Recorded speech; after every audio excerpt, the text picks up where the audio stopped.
The sound of a ticking clock grows louder.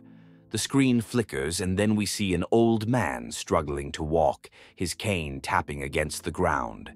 The sound of each tick echoes in the background, growing faster, more intense. Voiceover, dramatic, intense.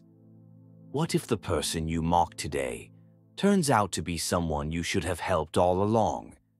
You think you know someone by their appearance, but sometimes the biggest lessons come from the most unexpected places.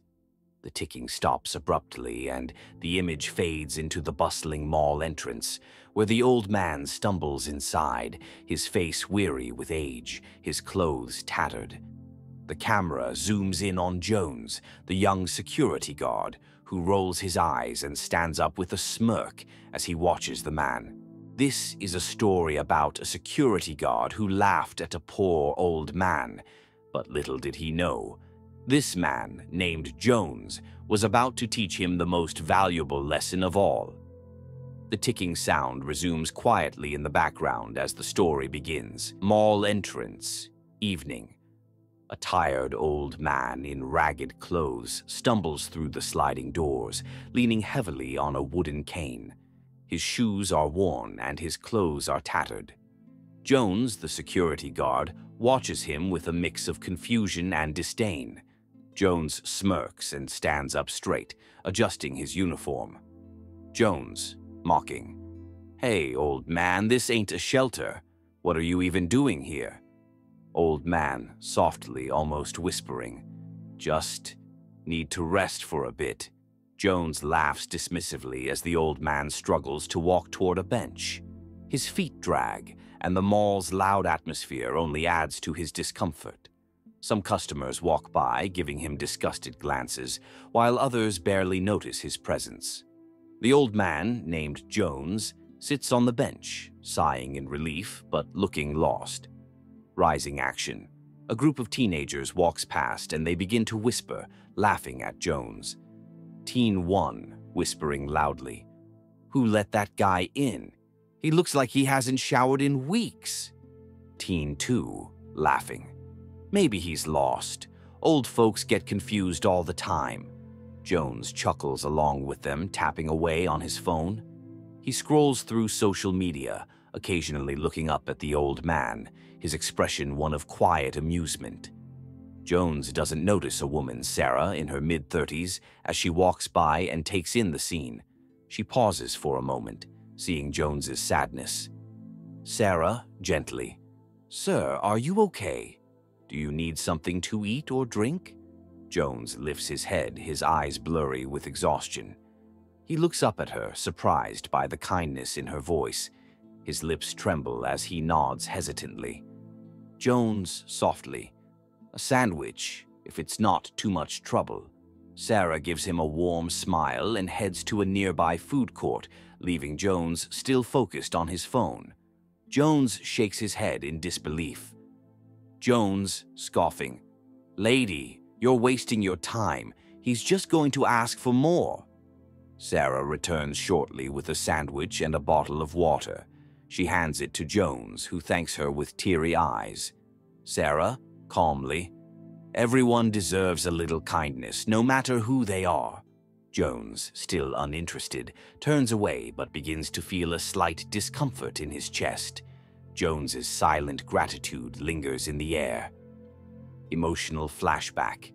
As Jones eats, his eyes glaze over. The bright lights of the mall fade, and the sound of bustling shoppers fades into a soft, distant echo. He begins to recall a different time, a time when he walked hand in hand with his late wife, laughing together as they passed through this very mall. They stop at a store window, his wife pointing at a dress, her laughter filling the air. He smiles at the memory, wiping away a tear. He finishes the sandwich slowly, the taste of it a distant comfort. Sarah notices the tear on his cheek, but chooses to say nothing, instead offering a gentle, understanding smile. Jones, from a distance, still watching. "Humph, probably just another crazy old man." The camera focuses on Jones' face as he silently whispers. Jones, whispering to himself, If only she were still here. Turning point. Later that evening, Jones is seated at his desk, half-heartedly watching the mall's CCTV feed. A breaking news alert flashes across the television screen, drawing his attention. News anchor. Authorities are urgently searching for a missing retired billionaire, Richard Thompson. He was last seen wearing a brown coat and carrying a wooden cane. If anyone has any information, please contact the authorities. Jones' casual smirk fades as his eyes widen. His heart races as he instinctively glances at the bench where the old man had been sitting. But the bench is empty. Jones quickly rewinds the security footage and freezes on a shot of the old man, now realizing in horror that the elderly man he mocked was, in fact, the missing billionaire of bricks. Jones, muttering to himself, "No way. It can't be him." He jumps up and runs outside, looking around frantically for the old man.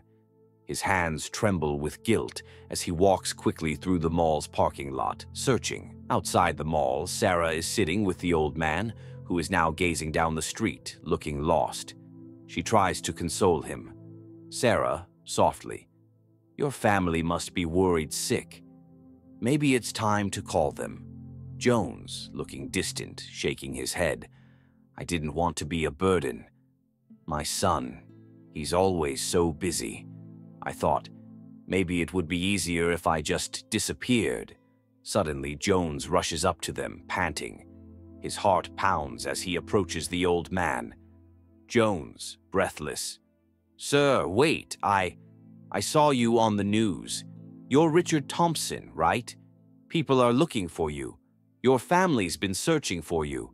The old man turns slowly, his eyes glistening with sadness and confusion. His shoulders sag and his voice trembles as he responds. Jones, softly, I just wanted to see the mall again.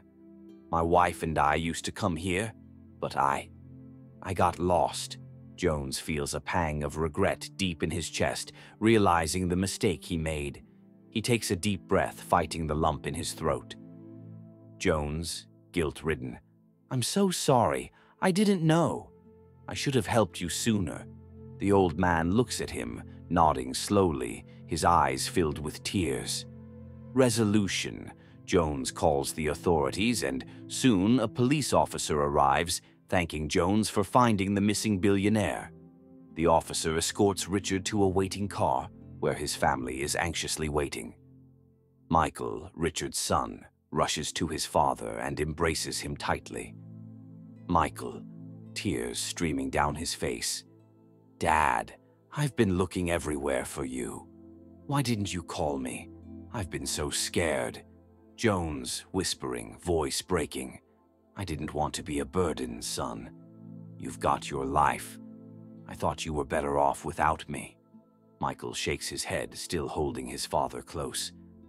Michael, sobbing softly. "You're never a burden, Dad. I love you. I should have been there for you." Jones watches from a distance, overwhelmed by the moment. His eyes lower in shame as the gravity of his actions hits him. Michael turns and notices Jones standing there. Michael, approaching Jones. "You found my father. Thank you. You've done more than I could have." Jones, looking up, remorseful. "I'm so sorry for what I said. I shouldn't have treated him that way. I've learned my lesson." Michael, patting Jones on the shoulder. "We all make mistakes. What matters is what you do after. You did the right thing in the end." Extended resolution. Days pass, and the mall is quieter. Jones, still grappling with the impact of his actions, begins to change. He places a framed picture of the old man and his late wife at the mall's entrance as a tribute to the man he once mocked. Jones' newfound empathy leads him to volunteer at a local shelter. He spends his time serving food and offering support to the homeless and elderly, gaining a deeper understanding of the struggles others face. One afternoon, as Jones is serving food at the shelter, he sees Sarah again. They exchange a brief but meaningful look. Sarah, smiling while serving food, I'm glad to see you here. It looks like you found your calling. Jones, nodding, his eyes sincere. Yeah, kindness is contagious, I guess. It's something I never understood until now. Michael, now volunteering at the shelter too, approaches Jones with a warm smile. Michael, I've been meaning to talk to you. If you ever need a job, I run a company now. I could use someone like you, responsible and with a sense of duty. Jones, moved by Michael's gesture, smiles in gratitude. Jones, smiling with hope in his eyes. Thank you. I'll think about it. Closing narration. Sometimes the people we laugh at carry the greatest stories. Before judging someone by their appearance, remember, kindness costs nothing, but it can change a life. And sometimes it changes yours too. Jones, standing alone in front of the framed picture of the old man and his wife, his expression one of quiet reflection. A single tear falls from his eye as he silently thanks the man who, in his own quiet way, taught him the true meaning of respect and humanity. Let us know your thoughts in the comments below. How can we as a society do better for those who have given everything for us? Like, share, and subscribe for more powerful stories that challenge the way we see the world.